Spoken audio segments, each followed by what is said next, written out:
Hi అండి. చింత చిగురు మటన్ ఎలా ప్రిపేర్ చేసుకోవాలో చూద్దాం. ఫస్ట్ అయితే చింత చిగురిని ఇలా కాడలు లేకుండా నీట్గా క్లీన్ చేసి ఉంచుకోవాలి. తర్వాత ఒక ప్యాన్ పెట్టుకుని అందులో కొంచెం ఆయిల్ వేసుకుని ఆయిల్ హీట్ అయిన తర్వాత ముందుగా తరిగిన ఆనియన్స్ వేసి బాగా వేయించుకోవాలి. ఇందులో కొంచెం సాల్ట్, పసుపు యాడ్ చేసుకుని లైట్ బ్రౌనిష్ కలర్ వచ్చేంత వరకు వేయించుకోవాలి. ముందుగా శుభ్రం చేసుకున్న మటన్ ఇందులో వేసేసుకోవాలి. మటన్ క్వాంటిటీకి తగ్గట్టు అల్లం వెల్లుల్లి పేస్ట్ యాడ్ చేసుకోవాలి.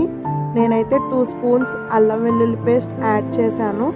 ఈ అల్లం వెల్లుల్లి పేస్ట్ మొత్తం ఈ పీసెస్ అన్నిటికీ పట్టేలా బాగా కలుపుకోవాలి. నేనైతే విజిల్ పెట్టకుండా ఉడికిస్తున్నానండి.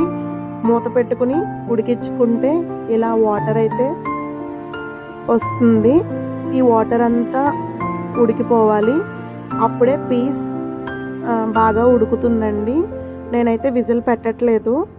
బాగా ఉడికించుకున్న తర్వాత కారం యాడ్ చేసుకోవాలి. 2 స్పూన్స్ కారం అయితే యాడ్ చేశాను. తర్వాత వాటర్ వేసుకోవాలి. 2 గ్లాసెస్ ఆఫ్ వాటర్ వేసుకున్నాను నేను.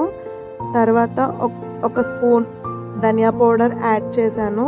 నేను ఎటువంటి గరం మసాలాలు యూస్ చేయట్లేదండి. నేను ఓల్డ్ స్టైల్లో చింత చిగురు మటన్ ప్రిపేర్ చేస్తున్నాను.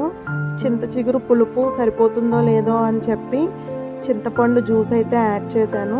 ముందుగా శుభ్రం చేసుకుని ఉంచుకున్న చింత చిగురు అయితే వేసేసుకున్నాను.